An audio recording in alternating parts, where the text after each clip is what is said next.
Když se člověk narodí, síla mu v žilách proudí jako žár. Nikdo netuší, že je to začátek, krása a zár zdraví nás. Maminka kouká na své dítě jako na rozkvetlou růži. Tá se sama sebe zdají, bude mít rád.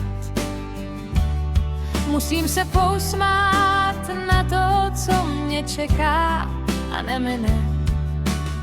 Děti jsou dar, na který se musí dohlížet.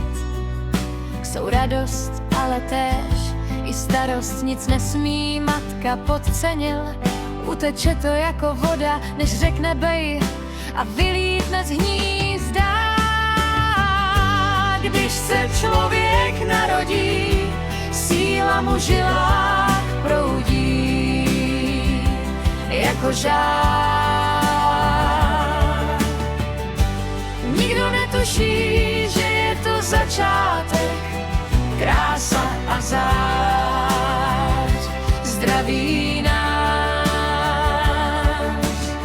Muž tiše kouká, jak si žena hraje s dětmi, přemýšlí, proč to nemůže trvat věčně tento vzácný čas.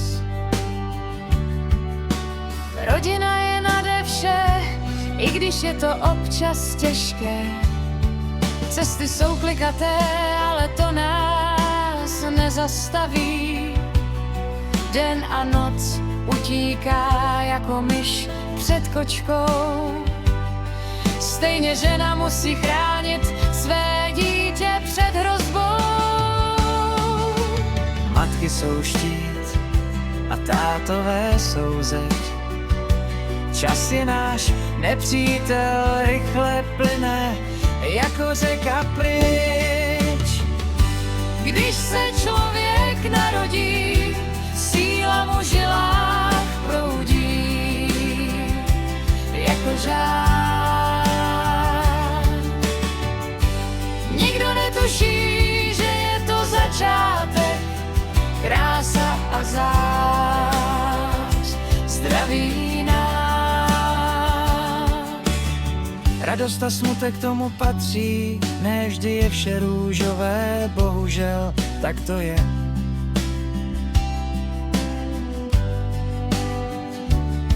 Jednou si nahoře, po druhé zase dole, ale neboj, vše bude zas v pořádku.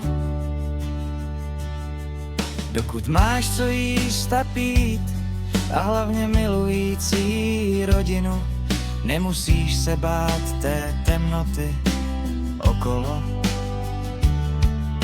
Světlo je při tobě, které tě hřeje, a lidé, co jsou s tebou, tu vždy budou.